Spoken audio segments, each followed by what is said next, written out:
Beauties. Okay, this is part two to what was it called?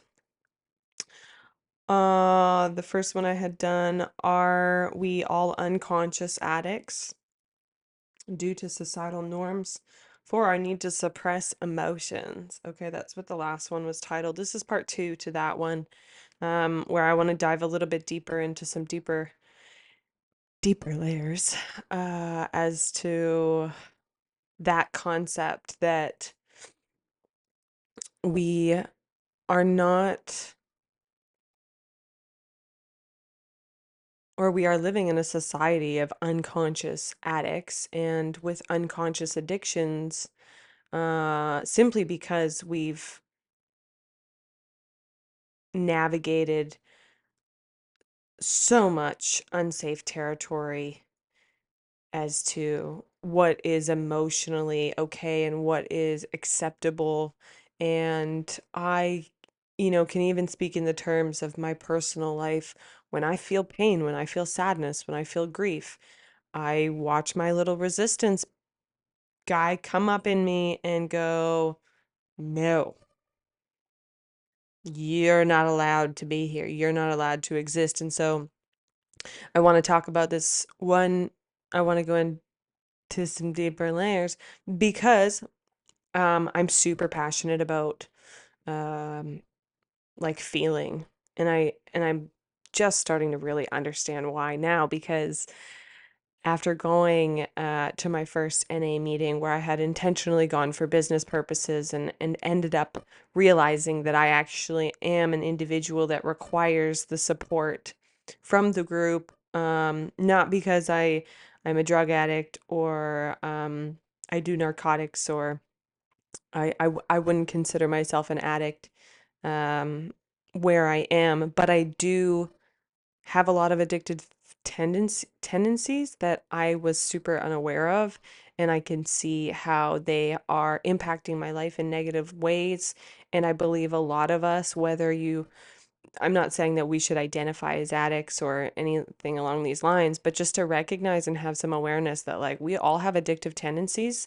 We all have some patterns and habits that came from a need for survival, because we didn't grow up maybe in a culture or a family or a school system or, uh, you know, somewhere where it was safe for us to express our emotions or even to let ourselves. I know a lot of men in my life are constantly in this, like, rewiring their relationship with their emotions because they were taught to be tough and hold it together and hold the line. And, even being the firstborn in my family, like, I can't count how many times my dad said to me, "Suck it up, buttercup." And I know that this has nothing to do with my parents, or there's no one to blame. It's a long line of generations that had to get harder and harder and tougher in order to survive whatever it was we were surviving. But I feel like we're coming into this new day and age where we can actually, like, put down our walls a little bit. And so it's really divine timing, at least for me, to recognize that I think this is part of my purpose. My passion is to, like, let people feel safe enough to heal and to show that vulnerability is actually our superpower. And, like, I have various videos where I am crying on camera. And I know that sometimes I've had people say, like, "Oh, you're too emotional on camera," or, "You know what? Like, we are emotional beings. I don't know what world you're living in, but I am not going to live in a world where I'm not allowed to express what goes on inside of me." I have lived a life behind closed doors, walls, shields, weapons. I've put all the protection layers up around me. I've used every addiction under the sun possible. I have really tried to bury the shit that I feel. And maybe I do consider myself to be more of one of this greater, or how would you say that? More sensitive beings. I know that there are some of us that have higher and greater sensitivity. more than others. And I feel like that is the majority of us that also end up with pretty severe addictions. I have a very close family member um, who I love dearly, and I see so much intuitive, like he is so intuitive and he is so like he's so dialed in. But I think it goes hand in hand with what do you call those creative um oh, what's the word? Not suffering genius. Why does this word slip me? I just said it earlier. I was just listening. I just heard it. Um, tortured genius. Because when we don't use these things to our advantage, it's almost like I picture it like a fire hose. And if that fire hose is like and you don't control it, eventually you're just going to be like, well, I got to get rid of this. Like it's wrecking my life or it's not helping my life. But if we learned how to navigate that, whatever this fire hose of emotion or vulnerability, right? This is what you're watching right now is me channeling my fire hose because when I don't, I am just full. I'm a full bubble of emotion, and it's like when you shake the pop bottle and the lid just wants to pop. Yeah, that's me. That's why that's why my YouTube and my channel and my expression is so necessary for me. I also want it to help people, and I am super passionate about bringing healing into the world and in all the ways that I can, and I really hope in some way, shape, or form that this can impact people on a very beneficial and positive way and level in their lives. And but I also need it. I I need I need the expression. I need it like there. One of the things I've been recognizing or that has become more apparent to me recently is that when I go and see a friend or I went to an appointment the other day for a massage, and I went in there and it was almost as if my brain was running twice as fast as the person I was speaking to. Um, and this has happened to me a couple times. So like if you're that person and you're watching this, don't take it personally. I'm just witnessing this in my own experience through my own lens and perception. That it's like I've already thought of step one, two, three, four, five, six. Meanwhile, they're on step one, two, three.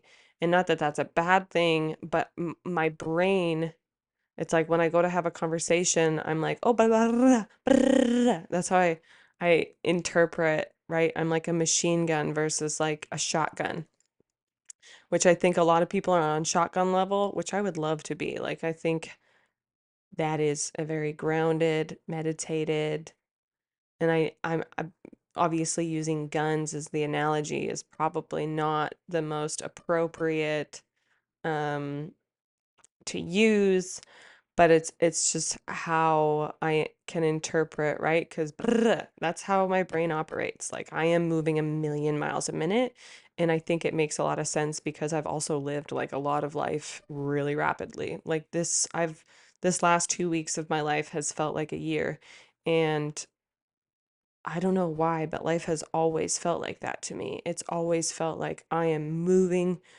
through in a real rapid rate, and I just managed to either like heal a lot really fast or navigate a lot of suffering in an incredibly short period of time, or I don't know, it's just, and a part of me used to feel like I was running out of time in life, like I knew I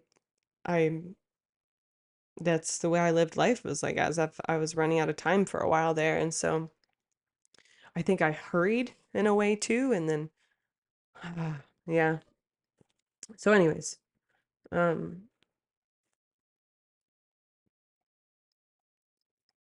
let me rewind a little bit here. Yeah, life is crazy. And but anyway, so yeah, the fire hose, fire hydrant, whatever you want to call it, that flaming channel of needs to be tamed. And I think we all have one. And for some, it's louder than others. I think eventually it gets pretty loud for everyone if you don't eventually listen to it. But just like Monet and Bach, is that how you say it? Um, like I think Albert Einstein. Like, what if he had all this calling in him and just was like, meh, I can't change the world. What's the point of trying? Because I know 90% of us have this reprogrammed thought pattern already. And he just didn't even put that energy anywhere. That energy would eventually like consume him and probably strangle and kill him eventually. Like I feel that's where a lot of addiction stems from, is just our inability to, and I have many theories that I will talk about throughout this, and that I mentioned that like it's uh a result of emotional suppression. It's a and these are all just theories. None of this is truly facts. It's all just personal experience, personal reflection, um, and a lot of what I have navigated in my own life, and then also like how I moved through it and out, and the lessons that I learned. I've studied for 10 years coming out of addiction. Mm, yeah, I would say 10 years, maybe a little bit over, but I've definitely been in this journey of study. Sorry, I need to. Um, and it has really shown me like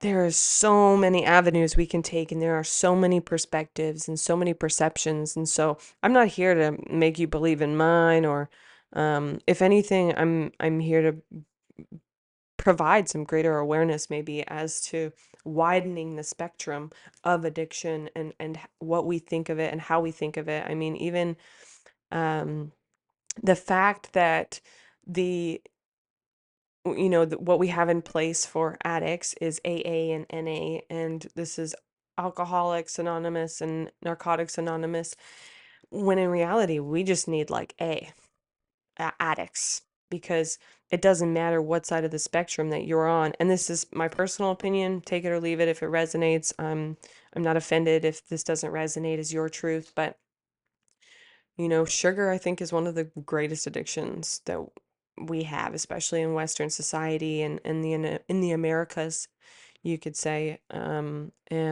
nicotine.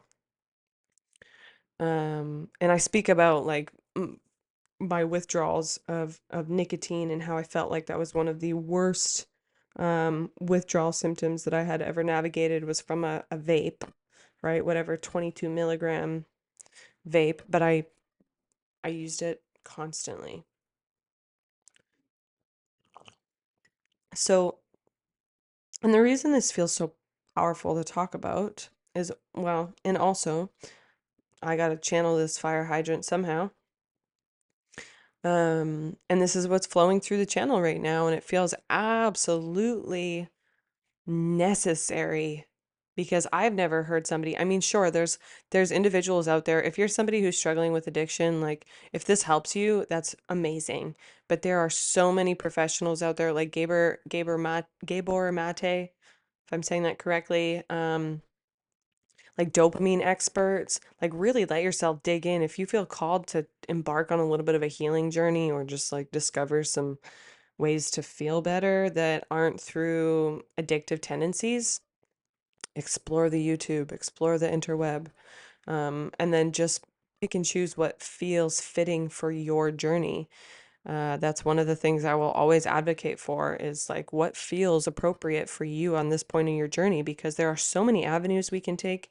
And even when it comes to like these group meetings, it made no logical sense as to why I would need to go to an NA or AA meeting right at this point in my life. I don't drink alcohol. I haven't had a drink.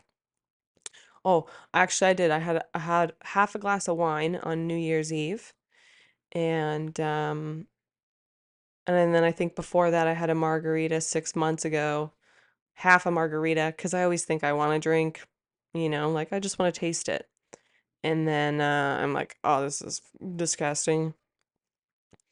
And oh, I might have had a little bit of tequila. So I've tried, like I really don't enjoy drinking anymore. It really doesn't make me feel good. I had a brain injury and that's also something that really doesn't go hand in hand with alcohol. It just makes me feel really dumb and then I can't speak properly from like one drink, right? So it like you I can feel my frequency lower, whatever that means. Like I can, I swear to you.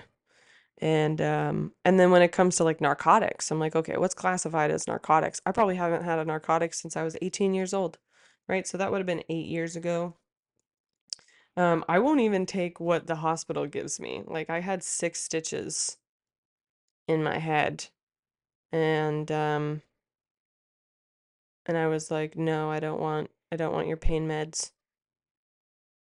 And I'm trying to think of what another time was too. Oh yeah, I fell down the stairs, paralyzed the left side of my body due to nerve damage for about a week. And yeah, I still like I remember the drugs they gave me and they were just like so awful that I'd fight to stand up to go to the bathroom and then by the time I stood up, I forgot why I stood up. And that was the drugs that the hospital prescribed me. And anyway, so my experience with drugs in recent past has been, I believe in plant medicine. Um, I think what we call drugs is medicine, and what we call medicine is actually drugs. And so that's at least my perspective. Take it or leave it. It's for me, not for you if it doesn't resonate for you, right? And but so when it comes to like meetings for me, it really logically it didn't make any sense, but it was the next step on my path that felt resonant. And I recognized there when I was there was no better place I could be, being that I had been coming out of this period in my life where I didn't necessarily resonate as an addict. But I had all of these symptoms that addicts have, right? Like I withdrawed from friends and family. I really isolated myself. I felt really uncomfortable going outside. And this does go hand in hand with post-concussion syndrome that I've also been recovering from for the last 2.5, almost 3 years now. And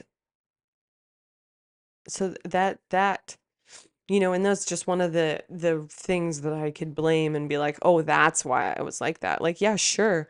But what I really needed right now was just a support group that's like, just come here once, twice a week, whatever you're comfortable with. And we're just going to be here to hear you out and have a safe container to talk about what you're struggling with.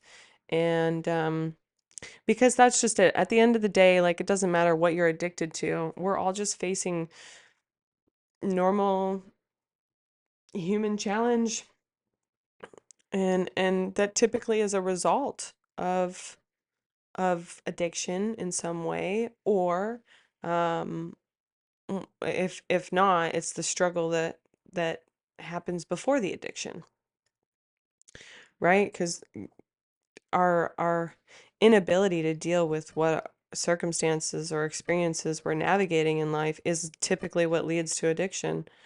And so yeah, this is all really interesting and kind of fun for me to talk about too if I just let myself relax a little. Let's see if I can like lean back, lean back. Mm, yeah. Yeah, and I'm always in like I'm always in co-creation with spirit. I am um I listen to my guides, my angels, God, whatever you want to call that higher power, and they were like, "Let's go. We're going to meetings now." And I was like, "Oh, that's weird."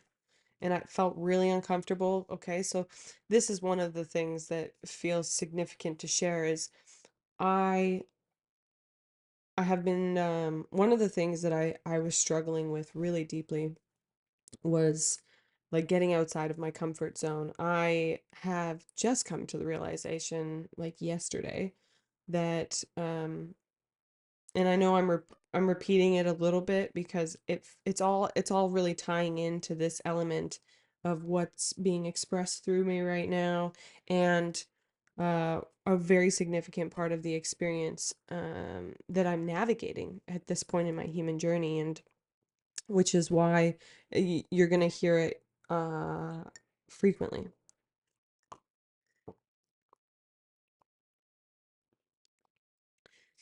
So, yeah, of October, I don't know. What year is it? October 2023. I had a surf accident. And what had happened was I was in my comfort zone. I was in my comfort bubble of where I knew um like I could handle the waves, I could touch the ground because I didn't like being too deep in the water. And whatever, I'm not a real surfer. I just go to splash around and laugh at the ocean. I don't know why, I just do. And that's just like where my comfort zone was. And I had a girlfriend with me at the time that was like, "Hey, come out. Do you want to come out with me?" The waves got kind of quiet. There was tons of surfers out there, but not too many that I was like too uncomfortable to go out farther. And so anyways, I pushed myself out of my comfort zone and then resulted with I got hit in the head with a surfboard. I don't know whose. I don't know where it came from. We A bunch of us that were sitting in the water, we were waiting for a swell to come in. And it was just super calm for like a while. So we got comfortable and we kind of migrated together and we were chit-chatting and blah blah blah. And suddenly like a swell came in out of the blue and this huge wave like and maybe this is like a little bit of trauma speaking because it might not even have been that big, but it to me it was so big. It was so big. It was so scary and it came in so fast that there was no like my instant reaction was like go under. And there were three people behind me and three people in front of me. And I swear we were like 2 to 3 feet, 4 feet apart, maybe 5 or 6 at the most. And so I had nowhere to go, nowhere to aim my board, right? And the people behind me obviously had nowhere to go. And so I went under. I got smoked in the head. I didn't go unconscious. I just know like something like immediate shock. I just knew like, ow, that hurt. I need to get out of the water. I was coming out of the water and I saw these two girls coming in and they just looked at me in like terror and was like, "Are you okay?" And I'm like, "No." And I could feel that my head was like, I don't want to say open because that's kind of gruesome, but like there's something happening. And this is obviously like super sensitive and blah. So if like you could skip this part if you don't want to hear the whole story. But anyways, so let's just fast forward. Got the stitches, blah blah blah. Went to the hospital. Was concussed for about a month. Had no idea that post-concussion syndrome was a thing, and that there are um, it's quite possible for concussions to last much, much longer, depending on the severity of your concussion. However, when you're concussed, you you don't you got fucking temporary brain damage. You're not like in the awareness of like, these are strange symptoms. And like I don't even think that analysis process could have like functioned or awareness of being like, um that hit on your head like might have slowed you down and fucked your shit up a little bit, to say the least. And so 2 years later I realized that I had I had been diagnosed with I was lightly diagnosed with post-concussion syndrome. And anyway, so this story that I'm going way too into detail about is an element of what was created inside my psyche is when I go outside of my comfort zone, bad things happen. Because that's what I did. I went past my comfort zone. I pushed myself a little bit farther out than I would have normally went, or a lot farther out. And something bad happened, and I realized as a result of that, something that's just come really full circle for me yesterday after having this conversation with this wonderful individual. I I realized that I had completely withdrawn from anything that was outside of my comfort zone due to this accident that had happened and this situation that had happened to me. And in recognizing now, after like very thorough reflection, and I've taken a lot of time to contemplate, um it seems what to or what seems to be most clear now is that I got scared, and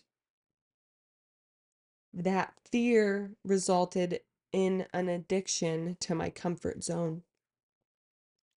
And I'm sure there's many other addictive tendencies in there. We could go into like movies, food. For about a year and a half, I thought I was nesting because I had finally just got like a stable home, where I signed like my first 6 month.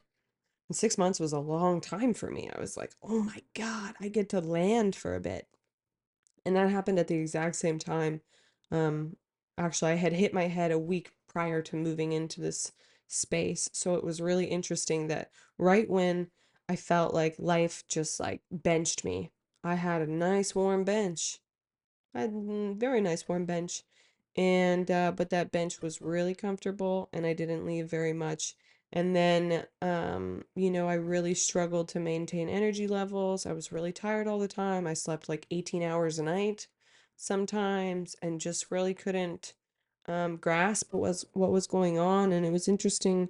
I had a couple individuals around, but I had been pretty distant because I had moved around a lot and from friends, and so I didn't have like a lot of core relationships happening in there that could have witnessed like, hey buddy, I think something's going on.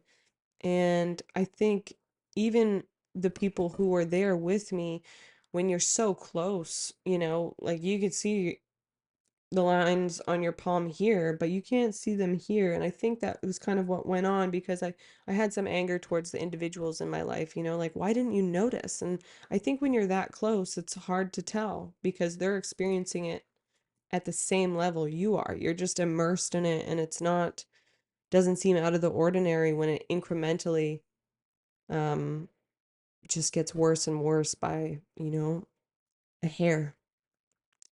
And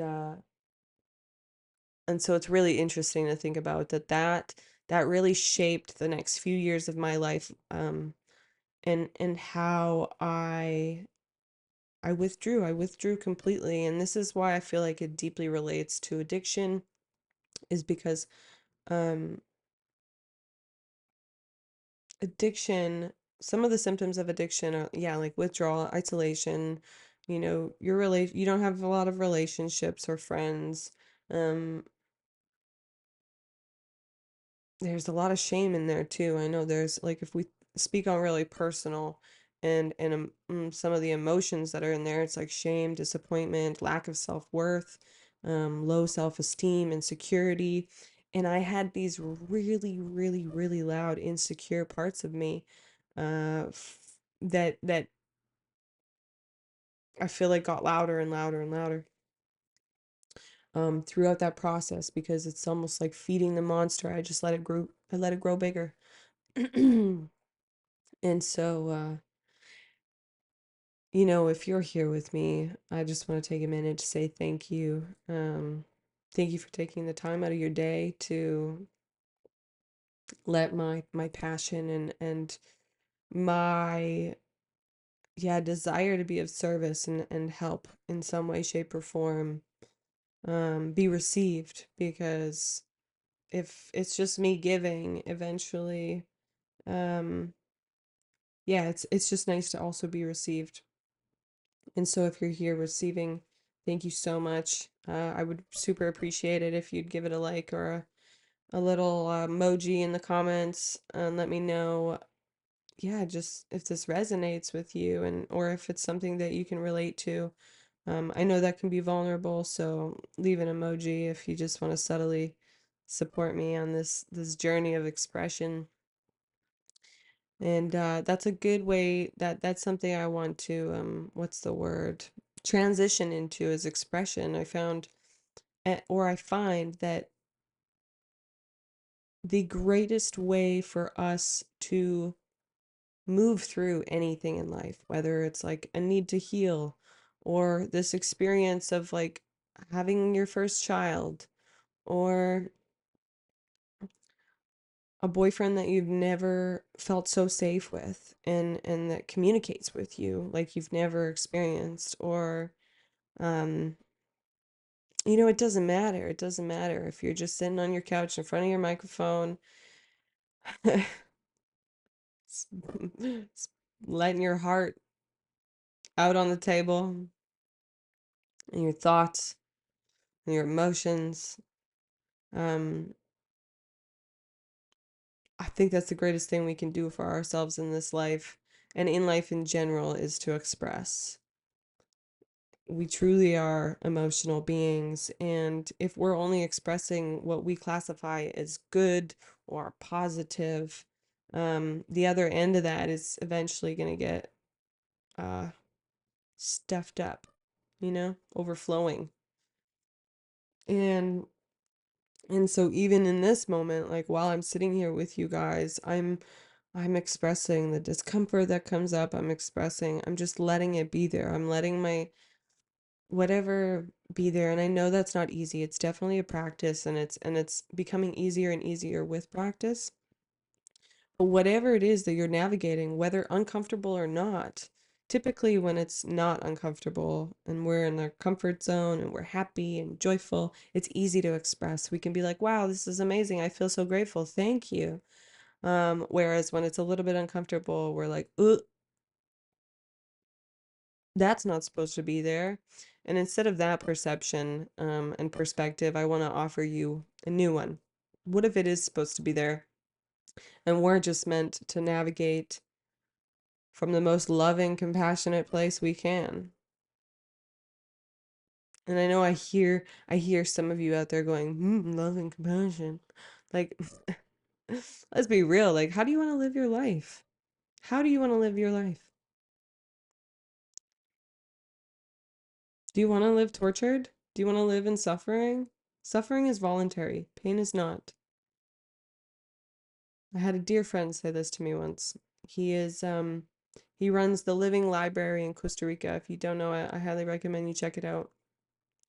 It's where they are cultivating um and ethically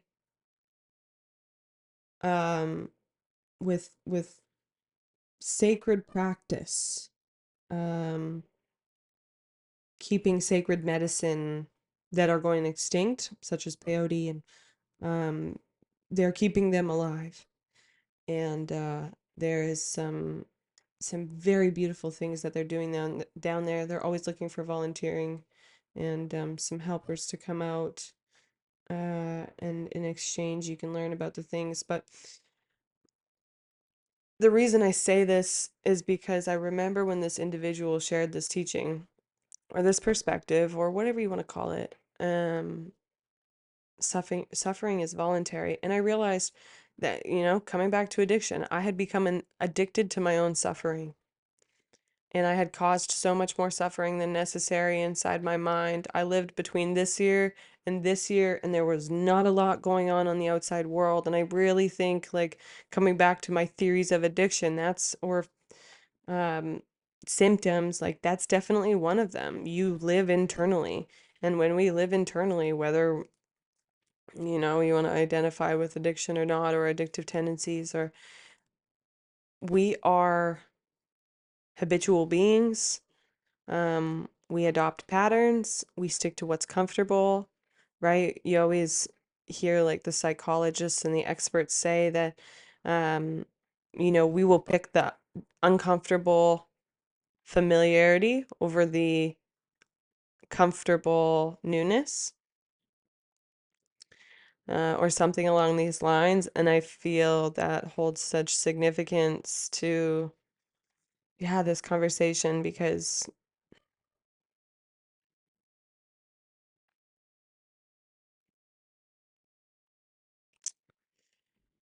I think at the end of the day, a lot of us are just addicted to what's comfortable. And reaching beyond that. And hey, maybe what's comfortable has also become it's been your defense mechanism since you were 4 years old because at a moment in your life when you required safety, it helped, your defense and or what however that looks, right? So it comes out in various ways. Sometimes it's um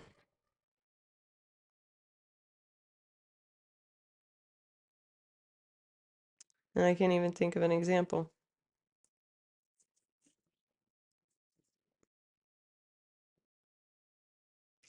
It's a real interesting world we're in, and it's a really interesting topic that we're tapping into.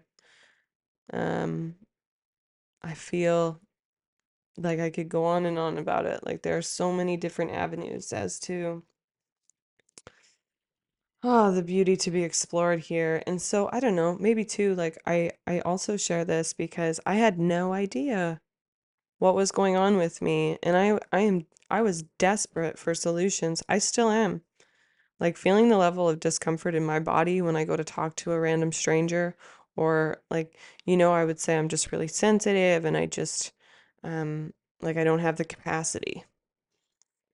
I don't have the capacity for that, or I don't have and it's not about capacity. It's about, I mean, to an extent, because having post-concussion syndrome, you get overwhelmed pretty rapidly, like a newborn baby does. And it's taken me some time to integrate back into society and through recovery and all that. But yeah, whether you're recovering from a an injury or a brain trauma or an addiction or I think recovery is typically lands on the same line. Um,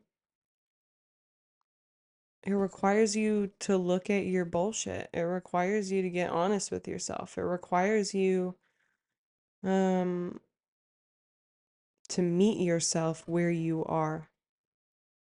And that also means letting go of the resistance of being where you are. And for me that was recognizing that like I'm a baby bird and baby bird has to relearn how to fly. And that's okay. I think that's also comes hand in hand with navigating the dark night of the soul. And I know for certain it was now because everything has really confirmed it for me as I continued to navigate is, you know, if I look at my life in a really bird's eye view, um, I navigated lots of suffering, and then I found a route out of that suffering and blessed myself with like awareness and or was blessed. I shouldn't say blessed myself. I say blessed myself because I really do feel like I made a choice somewhere in there to be like, this, I'm choosing a new path. Like, I'm not living my life this way anymore.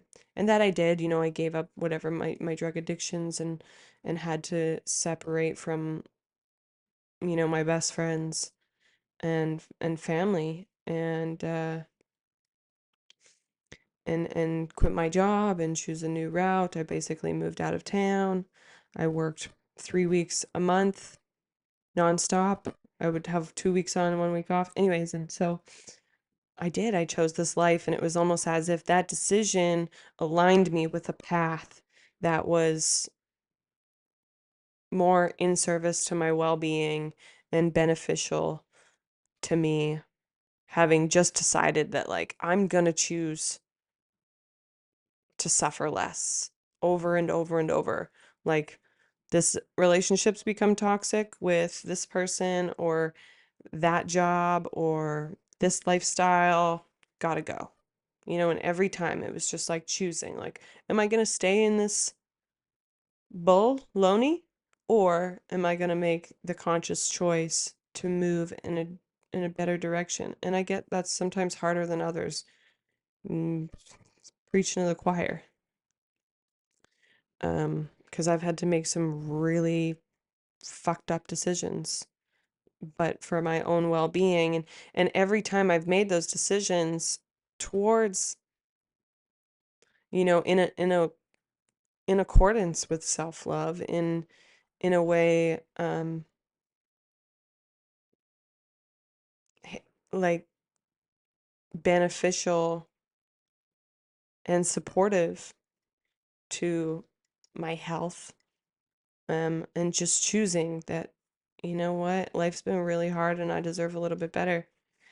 And life always met me halfway, and so to continue on this picture I'm trying to paint for you guys was, um, suffering, blessed time, experiencing abundance, financial, um, amazement. I don't know why that's the word that came to me, but just, yeah, amazing things started happening to me. I felt really blessed. And then, um, I think somewhere in there, I realized, I was outgrowing. I feel like maybe I leveled up in a way and I had outgrown what was keeping me content and what was benefiting my growth. And then that was no longer benefiting my growth. So I had to go, and it was becoming toxic. So yeah, just like I had before, I was continuing to make those decisions, but somewhere in there I latched on to something that wasn't such a good decision. And then I just kind of see myself incrementally, um, going down from there. And so it almost feels like, yeah, Tony Robbins, he's my favorite. He would say, he's actually the reason I got sobriety after navigating like pretty extreme, um, alcohol and drug addiction. And so if you're in the depths of those sufferings or any sufferings at all, and you feel like that might, check his stuff out if you haven't heard of him or seen him. He's pretty cool. But he really spoke to that part of me that needed to be heard and needed to be spoken to at that point in my life. And so, um, but he would always say decisions shape destiny. And I can see now, looking at this bird's eye view picture of like, wow, okay, I made one bad decision, or one like decision that I knew wasn't in alignment for me. And but maybe it was in alignment, because whatever it was, it launched my dark night of the soul, and that is what has allowed me to integrate all of the things that I had accumulated through the first run. So now it's like really integrated into the foundational parts of me. It wasn't just like a new lifestyle that I adopted for a short period of time. It's like, no, this shit's like ingrained in me and is now becoming foundational to who I am as a person. And so that's so interesting to think about. It's so interesting to ponder. And so to come back to this picture, right? It was like the suffering, I met my highs, dropped right to the basement again. And then I've slowly been on this incremental up and up and up, but it's almost like, it's been this chug, chugga chugga chugga chugga chugga chugga choo choo. And but it's really aligning me with my purpose. It's really aligning me with what I'm most passionate about. It's giving me clarity as to why I navigated so much and everything I had navigated in my life. It's really coming hand in hand with what I want to do with this life, how I want to feel, who I want to be. It's like it's providing all the clarity, but I had to hit that rock bottom to like climb and trial and error and trial and error and trial and error out, right? And then you swing to one extreme to the other and you find the middle grounds that are best supportive to you. And I know I'm speaking very generally right now, but just to paint that picture, um, yeah, the Dark Night is what has allowed me to really get to this place within myself and consciously choose again over and over and over, um, with radical honesty and watching life just push me a little bit farther. It's like when I feel like I'm finally at a point where I'm like, I figured it out. I feel like I've reached monk level mastery. They like poke, they poke a part that hurts. It hurts so bad. And that's what's happening right now is like at this point, this exact moment in my journey where I feel like I've reached such great levels of manifestation and integration and finding myself and discovering who I am and expressing my authenticity with comfortability and getting over my insecurities. And then they start poking around in that one little area where it's like, you haven't gone into this one. And that is beautifully bringing us back full circle to that period in my life when I was an addict. And it probably started, well, let's be honest, if we're talking about sugar, it started at 5, um, which would have been the same time my parents split. And so, also, there we go, addiction to suffering, addiction to comfortability was through choosing, in that choosing suffering. And forgive me while I navigate the inner web of this knowledge and life experience. And these reflections are like me painting the picture of what I understand my world to be receiving and showing me at this point. And it doesn't mean it's always correct, it doesn't mean it's always um right, but I don't think art is supposed to be right. If this is my art, if my art is word vomiting into a microphone, then hell, hang my picture if you like it. Don't if you don't like it. I'm that's all there is to it. Um it's really profound. It's really profound. Art is profound. And it's not supposed to be correct. And I think that's really, really, really, really, really, really, I'm gonna keep saying it. Why we are so lost sometimes is because we're like, oh, it's incorrect. These are bad emotions. Good, bad, bad, black, white, happy, sad, pretty, ugly. We have these extreme opposites. And I think I feels like I'm really reaching that point where I recognize that these opposites are actually what is not serving us. This, like, that's good, that's bad. This should be here, this shouldn't be here. Like, no, it's all good. It's all gravy. I mean, it's not all good, but it is all happening. Excuse me. For significant reasons that are beyond our knowing that are beyond what we can fully understand sometimes. And believe it or not, but I wholeheartedly live a much better life with that belief that these things are serving me in some way, shape, or form, even when I'm lost in the depths of my darkness. And it seems like, and for some of you out there that are suffering on extreme levels, and you're looking at me like this bitch.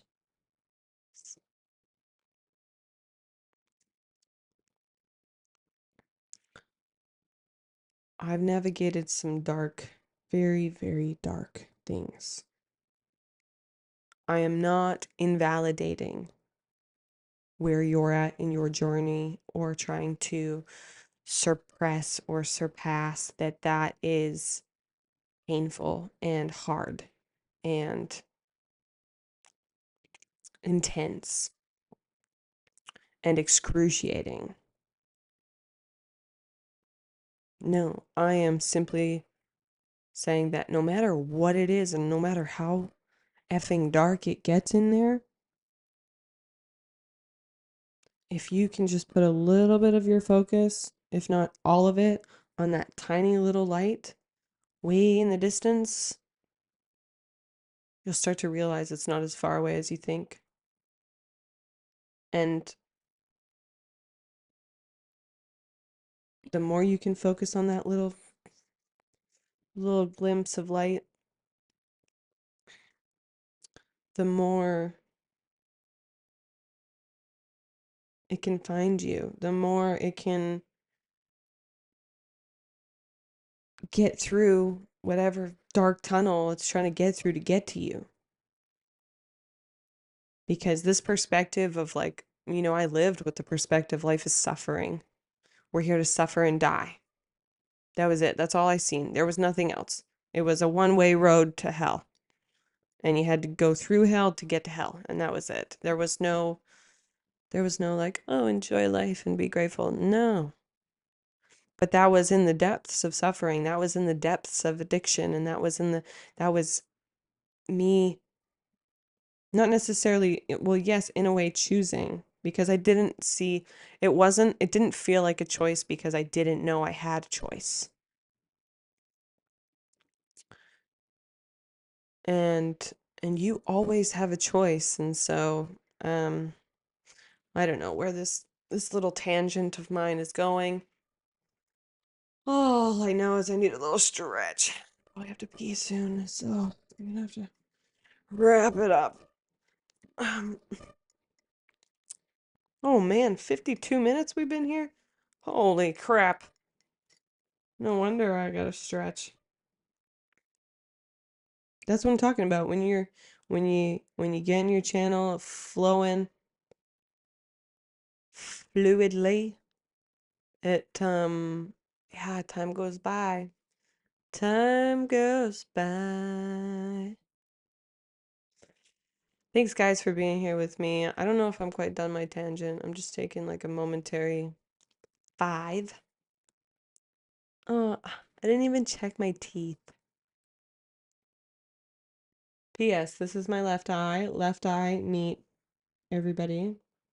Left eye doesn't want to go left, but I think we're going to start building a nerve over there. I've set the intention that we're going to start building like Joe Dispenza rebuilt his spine. I'm going to do that with my eyeball. And one of these days, I'm going to come up in here and I'm going to have both eyes functioning fully. And y'all are going to be like, oh, she did it.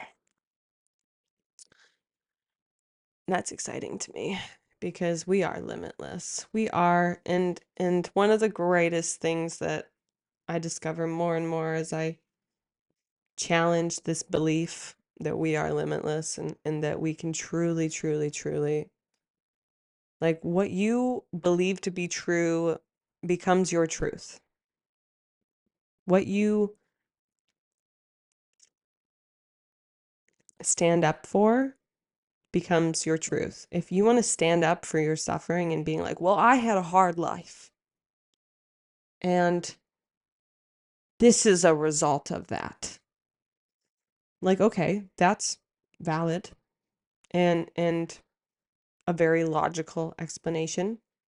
Uh, but you can choose in which way you will move forward from here. You can make that choice. Do I want to keep navigating life with this mindset that is actually causing more pain than it is pleasure? Like I live in a perspective of harmony and equilibrium with the divine, meaning like I'm in co-creation with spirit and God all the time. So it's always speaking to me. Spirit's right here actually, as a matter of fact, in this deck of cards. Spirit's in every deck of cards, tarot, oracle. I am an oracle for you. If you're receiving this message, if you've gotten this far and it's tickling your fancy and giving you exactly what you need to hear. This is literally God coming to you being like, "Hey, I sent a little messenger to you.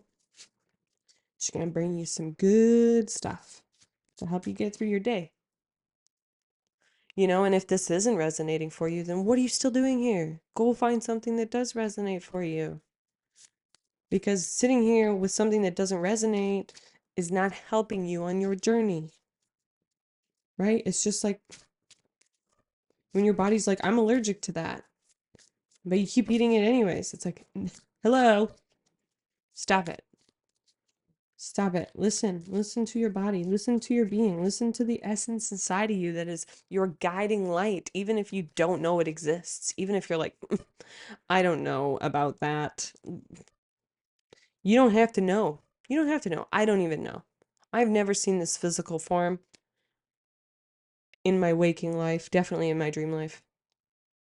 Me and Big J, we sitting at the dinner table. Jesus, my brother, we're sitting at the table together all the time in the ethereals. And he says some pretty profound things to me sometimes, but it feels a little too personal. Maybe one day I'll share what comes through him with you guys. But yeah, it didn't have to be a figure. It didn't have to be, it could just be a light. You know what? Whatever that essence is, if you struggle to believe in it, think about it like this. It's beating your heart and breathing your lungs. And you don't have to think about it. You don't have to think about it, not one bit. Um, and so this rabbit hole really went down and meandered itself down so many avenues, and it is coming hand in hand with like, addiction and but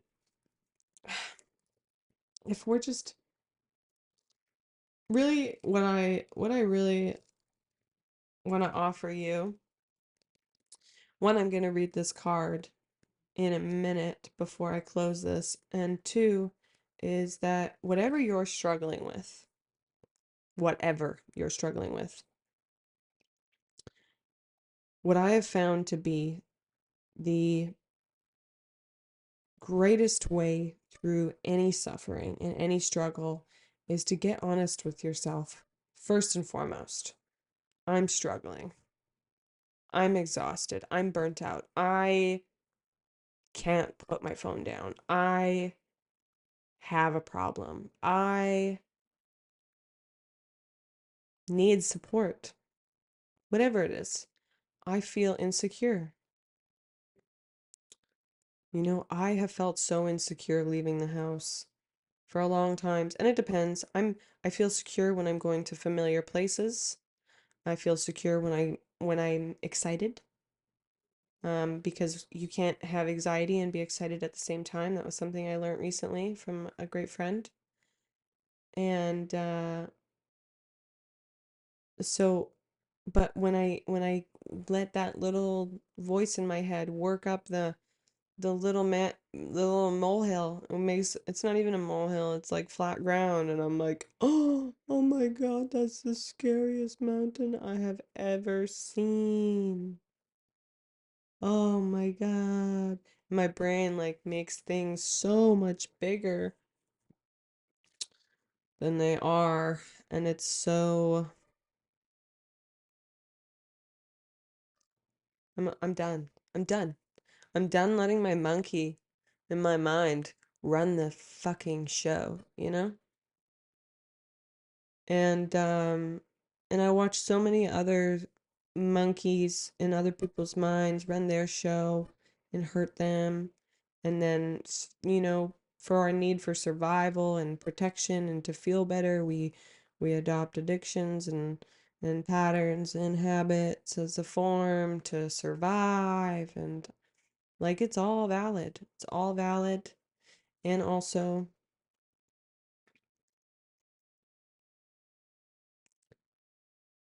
there's always a choice to change or change your perception or change, you know, and if it's something that you're really struggling with and you can't find that perspective or that perception, check out a support group.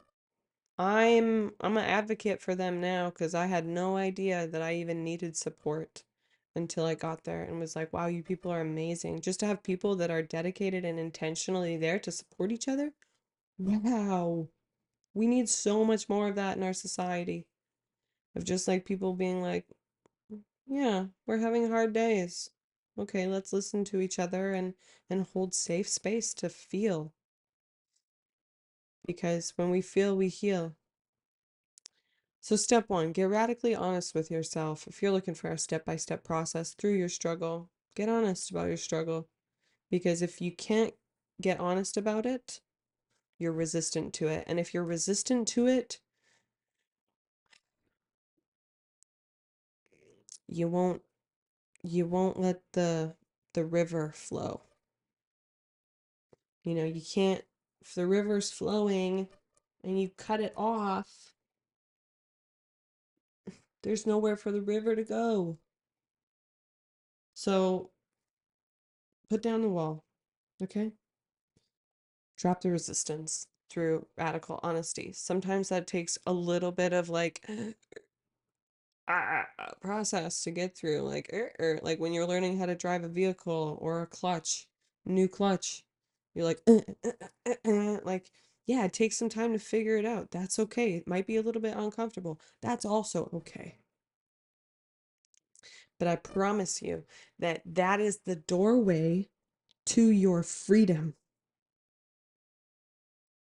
I don't care how far your brain tells you it is away or how terrifying it is to go to that place inside yourself.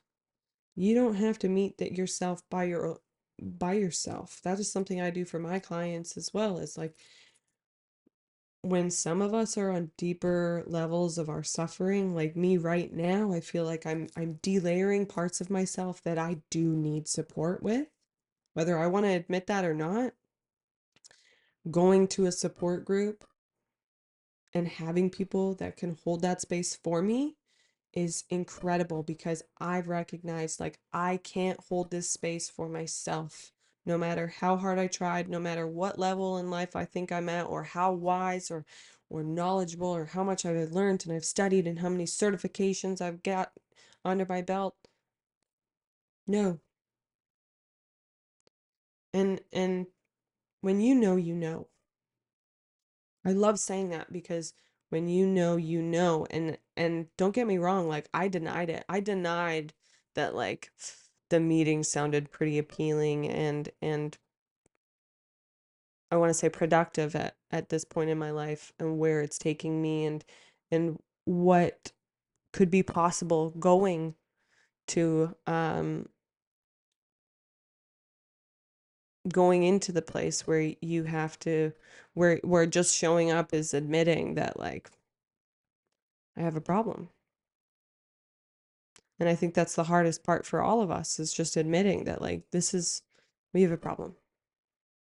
Doesn't mean there's anything like we don't have to look at it through the lens of like there's something wrong with it because that's what creates the resistance in the first place.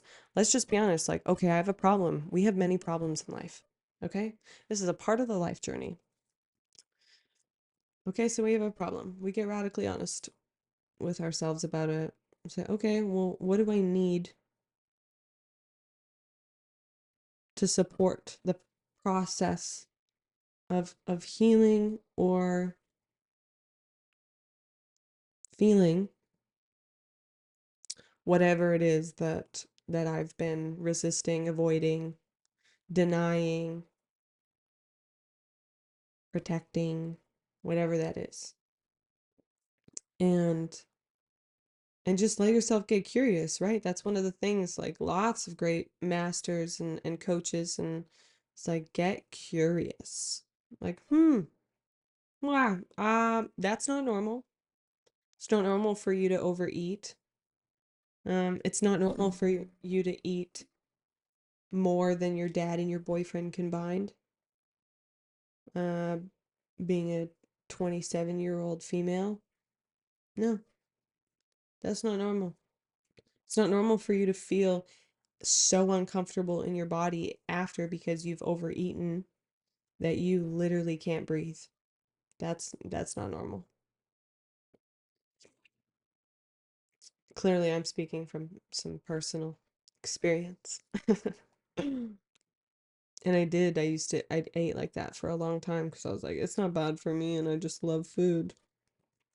With that also came cannabis, right? Because you get the munchies, and one of the things I've realized is that while you're eating, you don't feel full.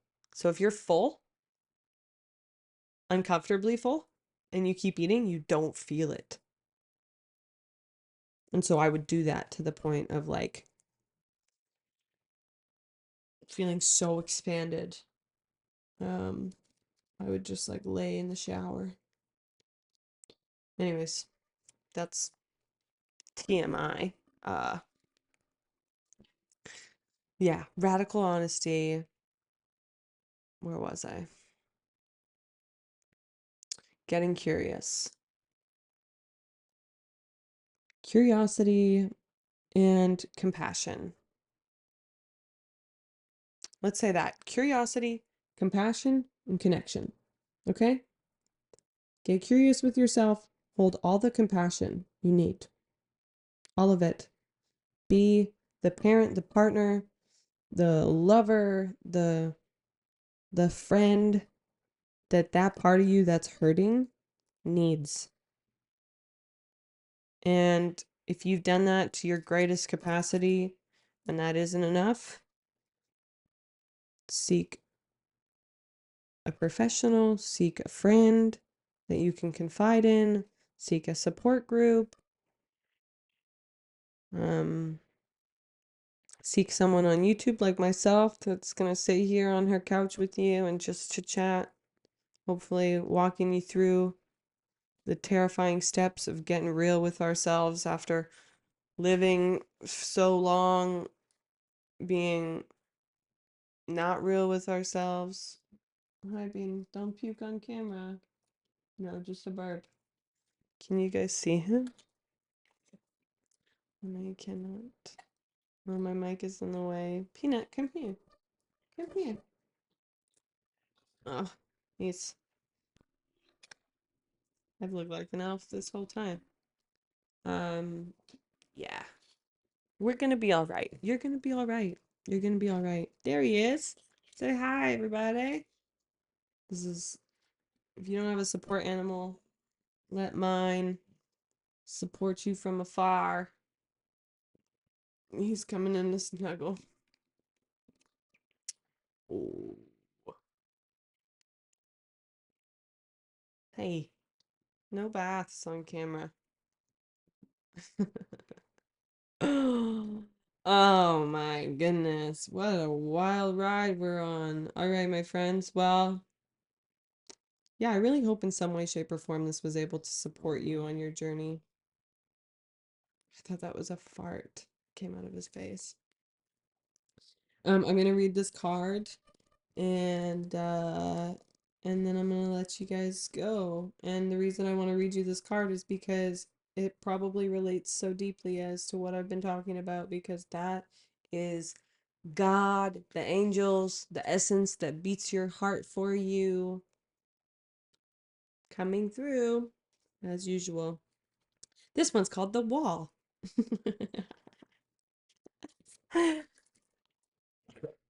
Oh, Let's see. Can you guys see that? This is from the Shaman's Dream Oracle. Obstacles, being inconvenienced by life, detours, non-action. There are moments in your life when you are so geared up, so sure that you are on track, with such drive and momentum, that you are shocked and confused when you encounter a wall.